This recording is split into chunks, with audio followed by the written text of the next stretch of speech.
You're watching WorldScope, where we bring clear insight into the stories shaping our world. This time, we turn our attention to the Red Sea, one of the most important shipping lanes on Earth. Over the past year, what was once a quiet corridor of global trade has become a zone of mounting tension, risk, and confrontation. From drone attacks to hijacked cargo vessels, the waters off Yemen's coast are no longer just a commercial route. They've become a symbol of how regional conflicts can ripple across the global economy. So what exactly is happening in the Red Sea? Why does it matter so much to world trade? And how did a group of rebels in Yemen manage to shake one of the most vital arteries of globalization? Let's unpack it.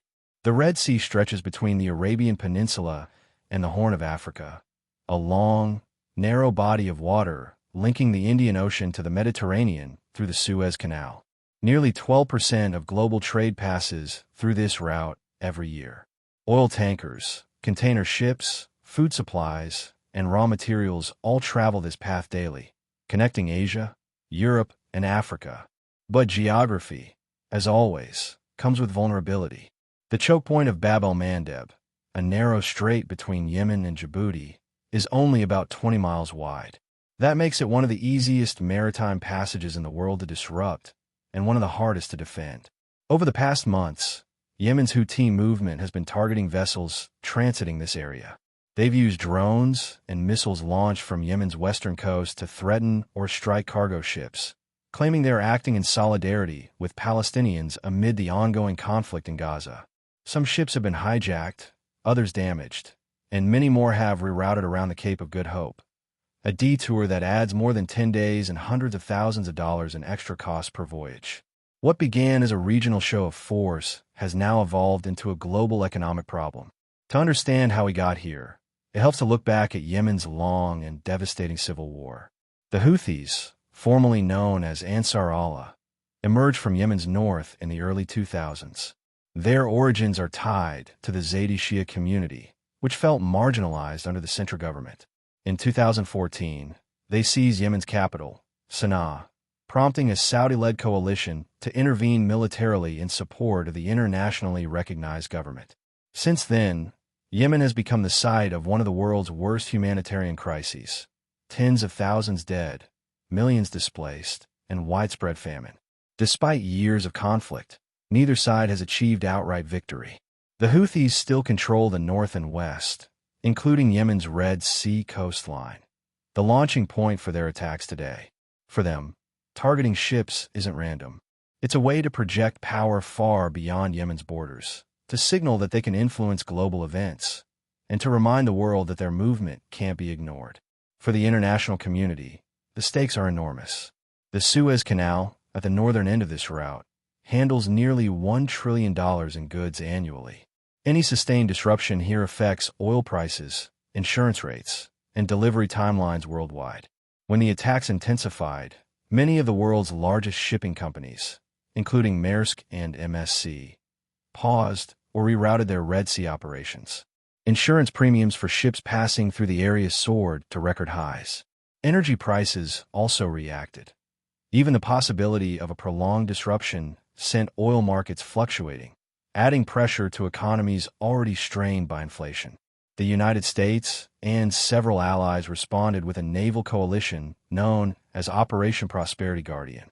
Warships from the U.S., the U.K., and other partners began patrolling the Red Sea to protect shipping and intercept attacks. Still, the challenge is vast. The Houthis don't operate like a traditional navy. Their missiles and drones are mobile, hidden, and unpredictable. Even with advanced defenses, no coalition can guarantee total security across thousands of miles of open water. Meanwhile, the geopolitical consequences are widening.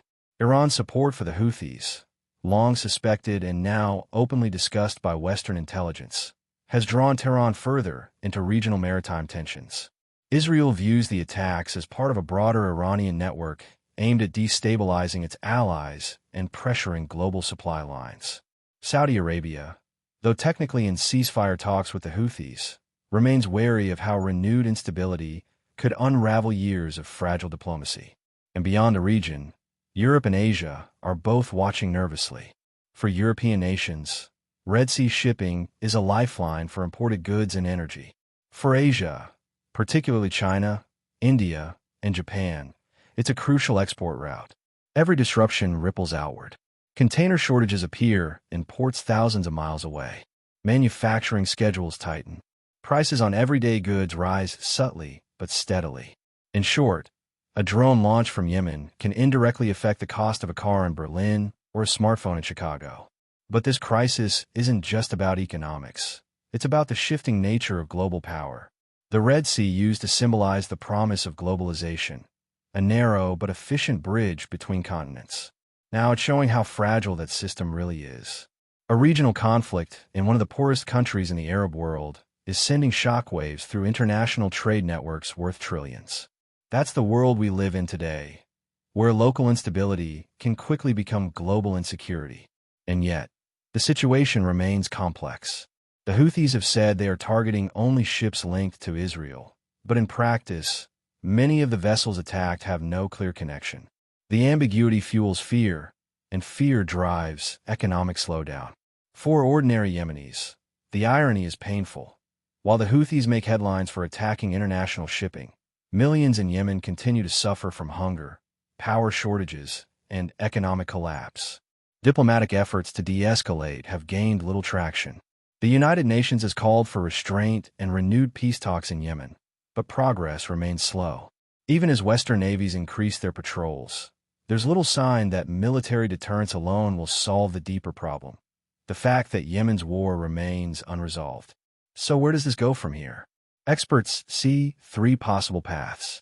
The first, the crisis stabilizes. Continued naval patrols and quiet diplomacy convince the Houthis to scale back attacks, perhaps in exchange for political concessions or humanitarian aid. The second, a prolonged standoff. The attacks continue intermittently, creating a new normal of risk that reshapes shipping routes and adds long-term costs to global trade. And the third, the one everyone fears, is escalation. A direct confrontation between Western forces and the Houthis, or even between Iran and the United States, could ignite a wider regional conflict. For now, the first two scenarios seem most likely. The world's major powers appear eager to contain the situation rather than inflame it. But as history often reminds us, containment doesn't always hold. The Red Sea crisis shows us, in real time, how interconnected the world truly is. A conflict that began within one nation's borders now touches the economies of nearly every nation. It reminds us that the era of isolated wars is over, and that maritime security, once an afterthought, is becoming a central concern of international politics. The question moving forward isn't just how to stop the attacks. It's whether the global system can adapt to a future where even small groups can shake the foundations of world trade. For now, the waves of the Red Sea remain unsettled, not because of storms or weather, but because of the unpredictable human forces steering them. You're watching WorldScope. Subscribe to stay informed as this and other global stories continue to unfold.